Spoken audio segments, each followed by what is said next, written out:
Habit mjeku, jap se duhet të urinoni sapo të zgjoheni nga gjumi.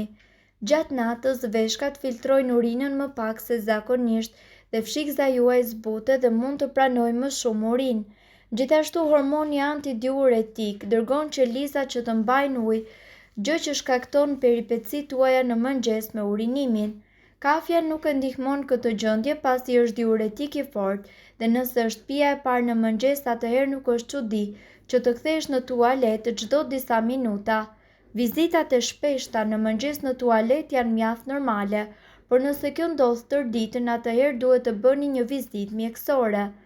Më pak mundësi është se bëhet fjalë për diabetin, një nga simptomat kryesore të urinimit të shpeshtë dhe pothuajse gjithmonë i ndjekur nga etja e vazhdueshme dhe goja e thatë. Opsioni i fundit është se bëhet fjalë për fibrome. Fibroza benigne e bërë nga indet fibroze dhe lidhese që manifestohen nëpërmjet një ndjenje të presionit në barkë të poshtëm ose menstruacioneve.